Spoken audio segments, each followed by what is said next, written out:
It's okay, I think.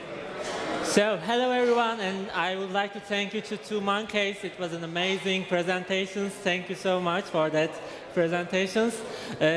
Please forgive me because I'm so excited to be here, first of all, and I'm a bit sick, but I'm so excited because we are going to talk with amazing influencers right now. So I am GÖZE. I am fashion and travel blogger also in Turkey. I start my blog right at 2010.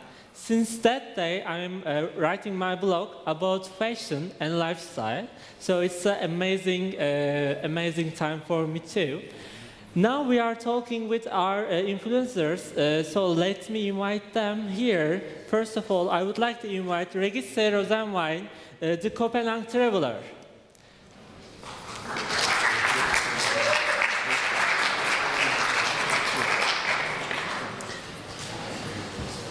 Welcome, REGITSE. You can have a seat. And ALYSSIA RAMOS, My Life is a Movie.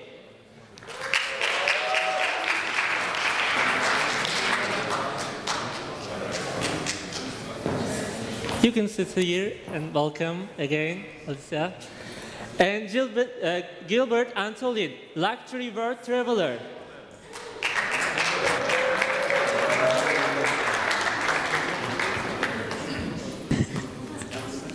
No. Wait, is it? Oh. Hi again, Jill. Maybe you want me to sit? You can sit here or wherever you want. Sit here. So welcome again, and I would like to ask my first questions to you. So, what do you think is the difference between a lifestyle influencer, so you guys, and a traditional media celebrity? How differently do you engage with your audience versus a movie star celebrity did? So we can start with you. I don't know if it's on. Can you hear me? Yeah. Can you hear? I think it's no. good. Yeah. Okay. I think that there's quite a big difference. As an online, digital influencer, you are very out there, you're very exposed, and somehow more like it's another approach to being famous, if you know what I mean. Yeah. And being a traditional celebrity means that you use the traditional channels to get a certain status, but being a digital influencer means that you're self-built and you use social channels. So that is the biggest difference, in my opinion. Yeah, thank you. Yeah. And Alicia? I actually asked this question on Snapchat once, so I have a pretty good idea from my audience's perspective. Yeah. What they said is they really like following lifestyle influencers and influencers in general because you're real people, it's more relatable, and you're not just watching someone on a screen, you're actually watching someone's life and you're seeing what they're doing, and it makes it seem like it's something that they can be doing as well. Yeah, totally. And what do you think about that? Yeah, I would say, being a celebrity, being in the limelight, there's different ways to get there, whether it's like, through movies or music or, sports. But for us, when I set out and I started the account, I never thought I'd become someone that they would call an influencer, And for me, I think it's interesting that people follow us. But I would say, for my niche and what I do, it's more about like inspiring people and having them tune in because they, it's almost like they want to be inspired. They're very interested in what you're putting out there, and for us, that's like inspiring people about travel. So, it's a little bit different. It's not being in the limelight all that much. It's really just giving them inspiration and like really good travel content on our page. So my next question is, how do you start being a luxury travel influencer?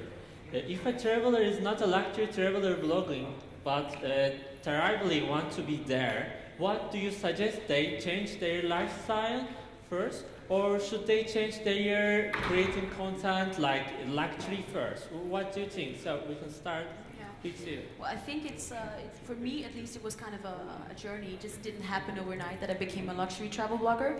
Yeah. I started blogging in 2010, so that's 7 years ago, and that was very different back then. You started at the same time too. Yeah, and I studied hotel management, so my approach to luxury travel is a bit different. Mm-hmm. I was in the business and I was like learning all the, the lifestyle in a different way, and I have a very big passion for it.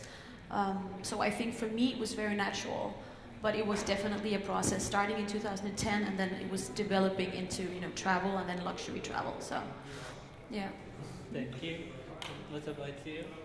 So if someone's really wanting to get into being a luxury influencer, that's pretty much the first step towards creating a lifestyle doing it. You have to start somewhere. And you definitely need the good content first, otherwise you're not going to stand out and no one's going to have a reason to follow you and trust what you're saying. And as Mirat said in his speech, you have to be honest and not like be a fake person if that's not really what your lifestyle is.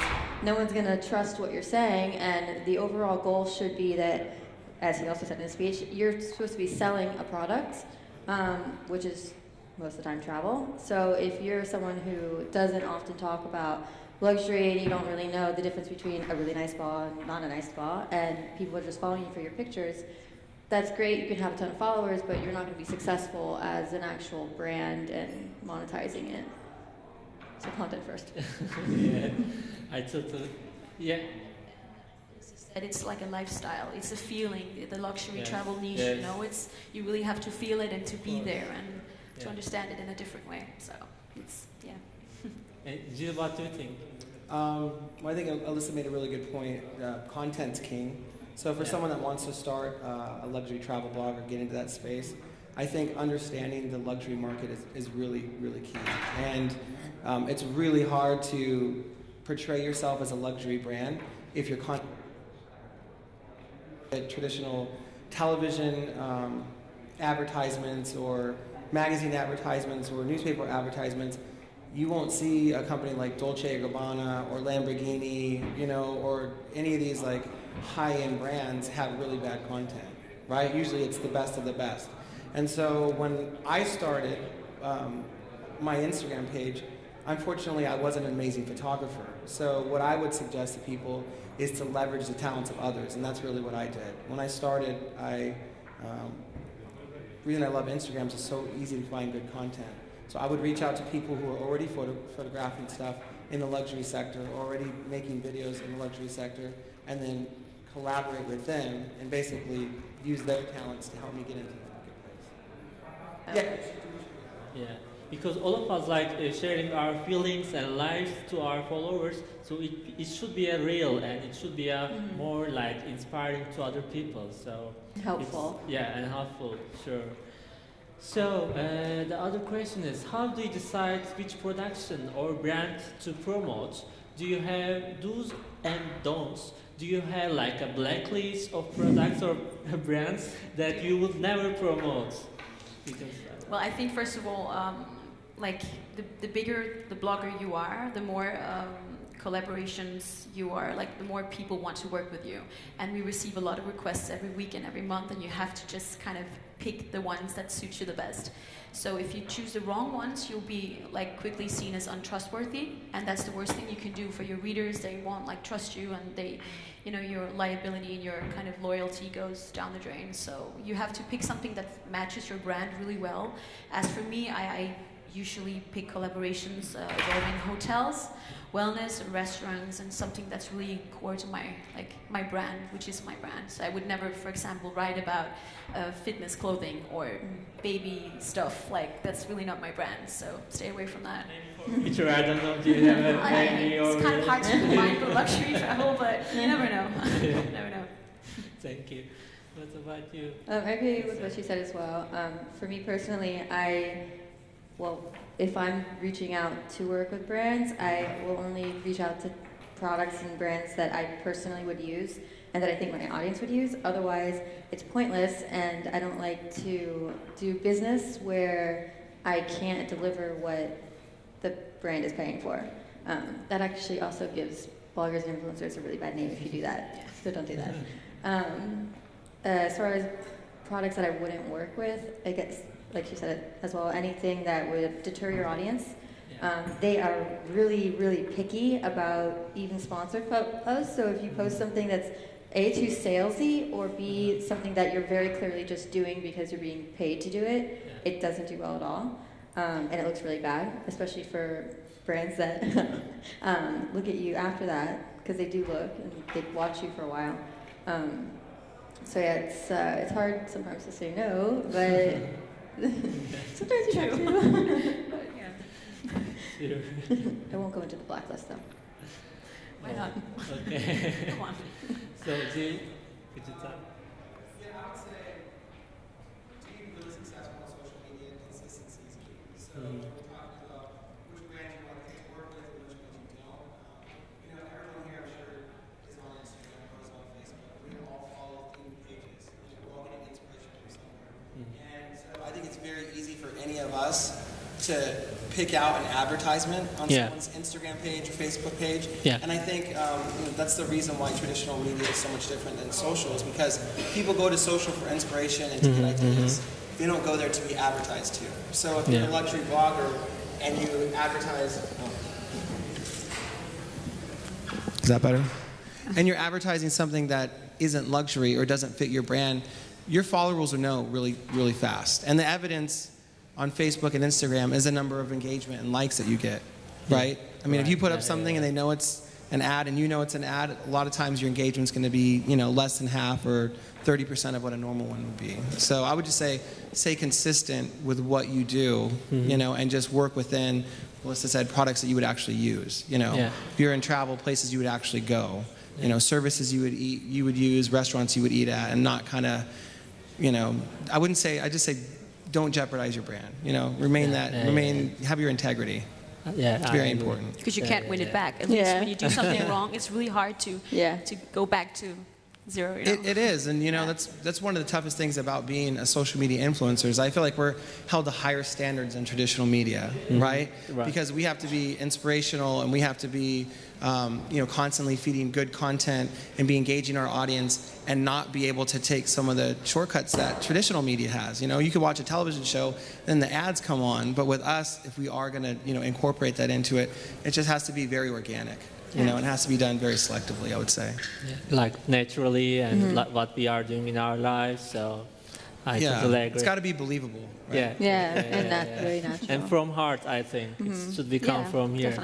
I will add one more question. That what's your plans for future? I mean, do you still continue to write your blogs, or do you think that Instagram will be still here, exist? What do you think about it? Well, I think Instagram will certainly still be here in 5 years, but I think it also develops into other stuff. But I think it's important just to keep developing your business and keep seeing opportunities everywhere, producing different kinds of content. As for my business, we started producing movies, travel movies for tourist boards and stuff. And I'm writing as well, and we're doing social media. So we're doing the whole package and offering basically everything to brands. And I think that's important if you want to be ahead of the game, that you're just there, you know, and you produce quality content on all channels. At least that's what we do. So it works for us, Great, thank you. What do you think? As far as the industry, I very clearly can see it's moving towards video. Videos are really hard to do, but like she said, if you want to keep up with the game, you have to kind of get yourself in all of those platforms. So I'm also trying to do more videos now, but personally, I'm going to turn the photos that I have on Instagram into book, so it's more passive income. I heard you. And also stay with the writing and just keep it, I really like the platform using Instagram because it's really nice, and I don't see it going away anytime soon, so I'm just going to stick to that. Thank you. And Jill, what do you think? For us, it's, you know, creating new content, staying up with trends, you know, and really staying at the forefront of the luxury travel market. So, you know, when we started, it was about great photography, and then we moved into like great videography, and now we have projects, you know, slated for 2017 in VR and 360, because you have to constantly be evolving with the times, you know. And if you don't, then you'll have competitors that will, and then you're going to lose engagement and followers, you know. And in a world where Instagram has 600 million active accounts, if you're not doing something to stand out, if you're not doing something to keep progressing with how the industry is moving, then they will go somewhere else. You know. And for someone that's starting a blog, one of the questions I always talk to my clients about that kind of, you know, portrays that is, I'll sit down with them and I'll have them look at their Instagram account, and I step back and say, okay, if this wasn't your account, would you follow you? Right? Yeah, it really like cuts to the heart of it. Like if this wasn't your personal account, would you follow this content? Is this something you would come back to every day and subscribe to for inspiration? And if the answer is no, then you have to change it and you have to keep evolving it, you know? So, thank you so much for those answers. So I am starting to Q&A section now. So does anyone has a questions to our lovely influencers? Do you have any questions from here? Anything to ask? No questions. What? Yes, you, please. Maybe not related to what you guys do, but in terms of your favorite destination, like a hotel, without plugging them. Yeah. Yes, but okay. The favorite hotel worldwide? Yeah, like your Wow. destination. It's such a hard question because, and then when you say one brand, you exclude other amazing brands, and it's really hard. But personally, in terms of luxury travel, I'm a big fan of, for example, Kempinski, which I worked with, and it's not because they are here, but it's actually a really nice brand, and I really liked it.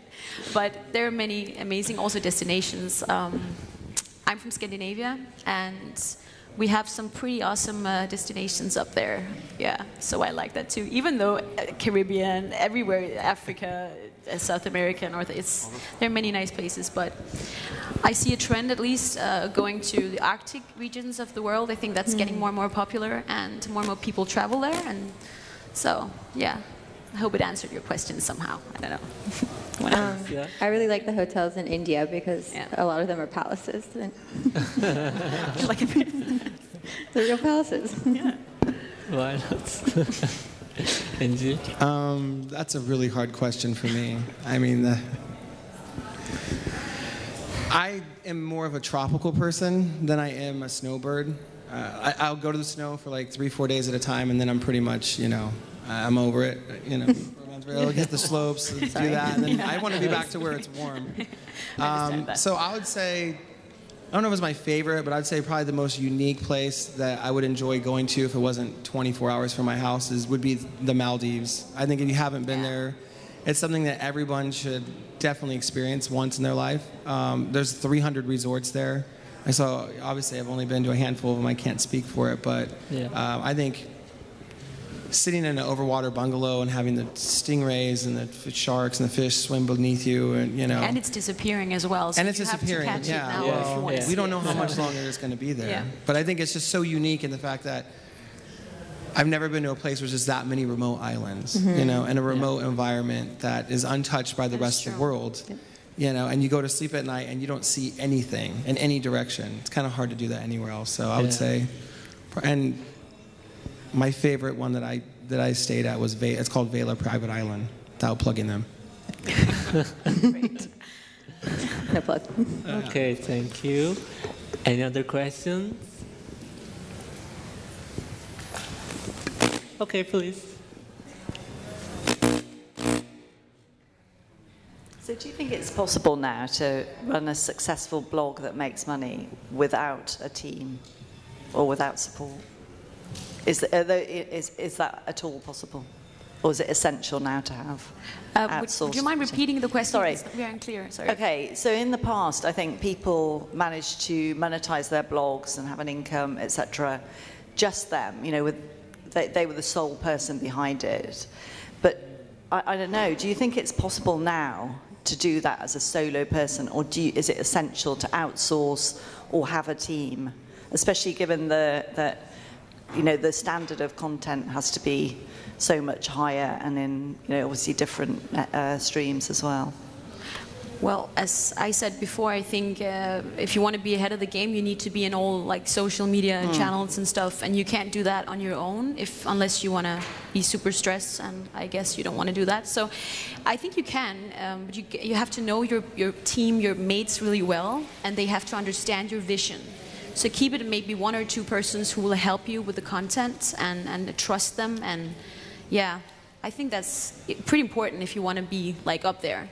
You can do that, but still you need to keep a personal approach, of course, in everything you do. That's Yeah, the tricky part, yeah. But it's possible, and I do it myself, so yeah. Want to add something? I run my entire brand on my own. I wish I had help. But I have tried before, and I find that it's really hard to find the perfect person to work with you because, especially for mine, my voice is very distinct. And I'm very, very picky with my audience. And they could probably describe me and my life better than I can. But it is a lot of work. And what I was going to say is when I've tried to have someone help me, it's never turned out well because they can tell right away that it's someone else writing it, even in email. If I've tried to have someone contribute to my site, it doesn't do well again because it's just very specific that they only want to read what I'm writing. It's a personal brand, isn't it? It's very, very personal, and they feel like they know me just because of the way I write and the types of photos I post and things like this.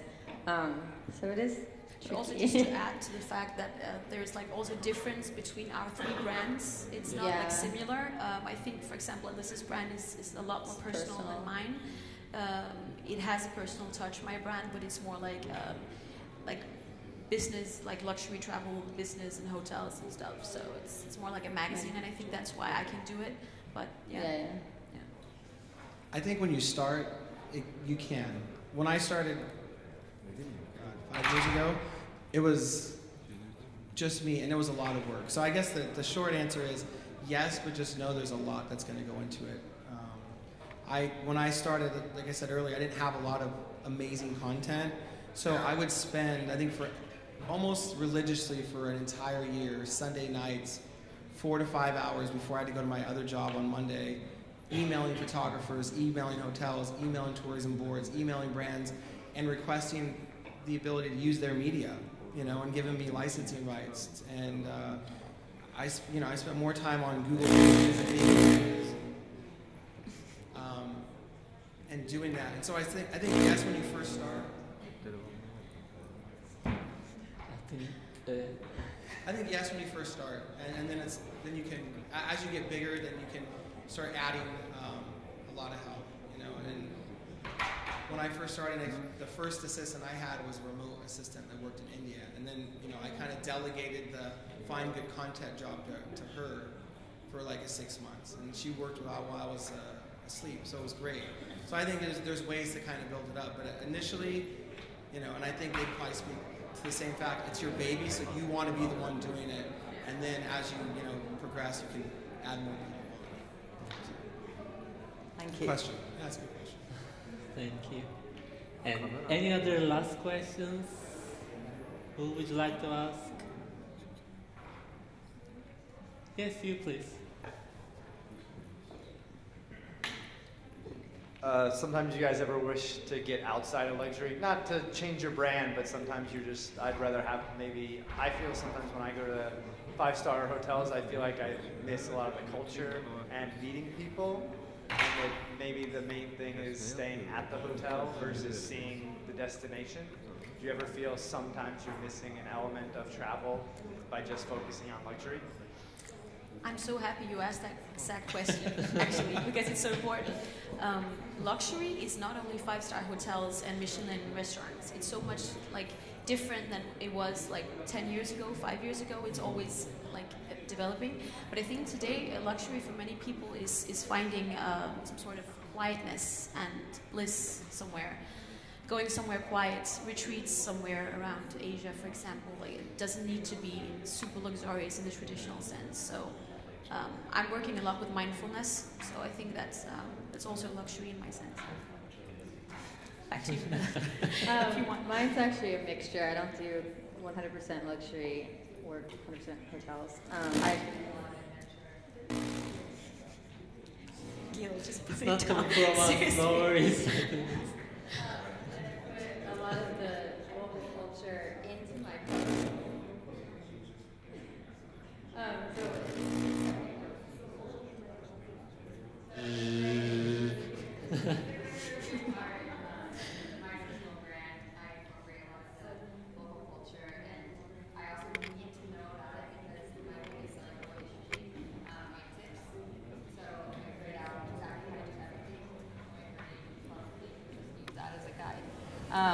But I make it strong point to really get in touch with the local culture. Yeah. Did I just yell? Yes. I'll try to answer without the microphone. For us, luxury is the name of it's in the name of my company, so Luxury World Travel. But what we do is really more destination marketing. So if you look at our Instagram account, which is really how we, have come up with the ranks, it really starts with marketing the destination first, and then giving people a selection of different things to do in there that could be luxury oriented. But I think a lot of times people aren't traveling to stay specifically at a hotel, or specifically because they love a hotel. They might prefer one.